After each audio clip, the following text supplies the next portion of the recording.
మీరు బంగారు తెలంగాణలో విపరీతమైన శ్రమ చేశారు. కానీ మీ మీద ఈ ఆరోపణలు ఎందుకు వచ్చినాయి? విఆర్ఓ వ్యవస్థలో అవినీతి పేరుకుపోయింది, బాగా డబ్బులు వసూలు చేస్తారు, పీడిస్తారు అనే ఒక ఆరోపణలు రావటం ఏంది? ఈ ఆరోపణలనే బేస్ చేసుకుని మీ వ్యవస్థను రద్దు చేయడం. నేను చెప్తున్నాను కదా, భూ కబ్జాదారులకు మేము అడ్డుకట్ట ముళ్ళ కంచెలాగా ఉన్నాము. వాళ్ళ ఇష్టరాజ్యంగా భూ కబ్జాలు చేసుకోవాలంటే మేము అడ్డుకట్టగా ఉన్నాము.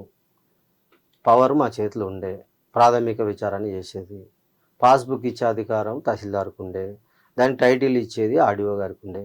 ఈరోజు ఆర్డీఓ గారి పవర్స్ తీసేసారు, తహసీల్దార్ పవర్స్ తీసేసిండు, విఆర్ఓలను అయితే మొత్తమే తీసేసిండు. ఇక విఆర్ఏలను అయితే ఆ స్కేళ్ల పేరుతోటి ఆ విఆర్ఏ సిస్టాన్ని కూడా రద్దు చేసిండు. రెవెన్యూ శాఖలో దాదాపుగా 35,000 మంది ఉద్యోగులు ఉంటే ఈరోజు 30,000 మందిని తొలగించేసిండు. అంటే విఆర్ఏలు విఆర్ఓలు కలిపితే 30,000 ఎంప్లాయీస్ అవుతాం. అతి పెద్ద వెన్నుముక గుండెకాయ లాంటి ఈ ఉద్యోగ ఏదైతే క్యాడర్ ఉందో రెవెన్యూ శాఖకే గుండెకాయ లాంటిది. అంటే గ్రామంలో ఏమి జరిగినా, ఎలాంటి పరిస్థితులు వచ్చినా ప్రాథమికంగా విచారణ చేసి నివేదిక ఇచ్చేది విఆర్ఓలు, ప్రాథమికంగా సమాచారం ఇచ్చేది విఆర్ఏలు. ఈ 2 సిస్టాలను బ్రేక్ చేసినాం. ఈ 2 సిస్టాలే అడ్డు.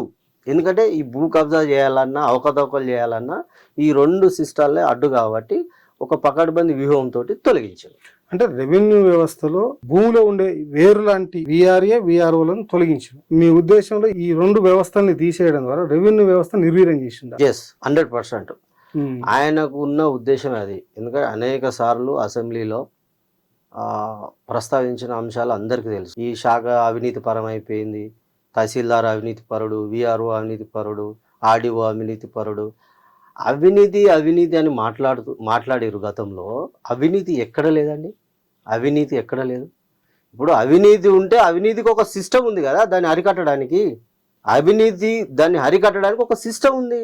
ఏసీబీ డిపార్ట్మెంట్ ఉంది. మరి వాళ్ళు ఏం చేస్తారు? ఆ డిపార్ట్మెంట్ ఎందుకు పెట్టారు? మరి ఇప్పుడు ఆ డిపార్ట్మెంట్లో కింది నుంచి మొదలు పెడితే పై స్థాయి దాకా ఆఫీసర్లు, ఒక సంస్థనే ప్రజల డబ్బుతోటి ఆ యొక్క డిపార్ట్మెంట్ ఉంది. మరి ఆ డిపార్ట్మెంట్ ఉంది కదా ఆల్రెడీ. ఇది కొత్త పెట్టే డిపార్ట్మెంట్ కాదు కదా, గతంలో ఎప్పుడో పెట్టారు కదా. ఇలాంటి డిపార్ట్మెంట్లు ఉండాలి, అవినీతి అధికారులను ఏరవేయాలి, వాళ్ళకు శిక్ష పడ్డట్టు చూడాలి, వాళ్ళకు అన్ని విధాలుగా అది చేయాలన్న ఉద్దేశంతో ఆ ఒక వ్యవస్థ పెట్టారు కదా. మరి అవినీతి అధికారులు ఉంటే మరి ఆ వ్యవస్థ ద్వారా అణిచివేయచ్చు కదా.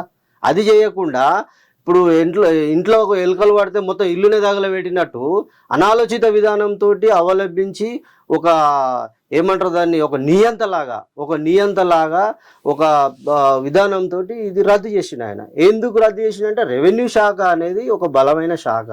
ఆ రెవెన్యూ శాఖలో బలమైన చట్టాలు ఉన్నాయి. ఆ రెవెన్యూ శాఖ ద్వారా అనేకమైన అభివృద్ధి కార్యక్రమాలు జరుగుతాయి. ఈరోజు పెద్ద పెద్ద ప్రాజెక్టులు కట్టిరండి. కాళేశ్వరం ఏమైందో తెలుసు. మరి కాళేశ్వరానికి కావాల్సిన భూసేకరణ కావచ్చు, రైతుల భూసేకరణ కావచ్చు, కాలువలు భూమి తీసుకుంటాడు, భూసేకరణ కావచ్చు. ఈ ప్రాజెక్టులకు అన్ని భూసేకరణ ఎవరు చేసిరండి? రెవెన్యూడు కాకపోతే రెవెన్యూలే కదా. మరి రెవెన్యూ ఉద్యోగులు లేకపోతే, రెవెన్యూ శాఖను బాగాలేకపోతే ఈ ప్రాజెక్టులు ఏడికెళ్ళి నీకు విజయవంతం అవుతాయి? ఏడికెళ్ళి కట్టగలుగుతుండే మీరు? అంటే అవినీతి అనేది పెద్దగా అవినీతి పరులు అసెంబ్లీలో చెప్పాడు. విఆర్ఓలో అవినీతి పరులు, రెవెన్యూ శాఖలో అవినీతి పరులు. అంటే అవినీతి ఎక్కడ లేదండి. ఈ రాజకీయ నాయకులు అవినీతి చేయలే.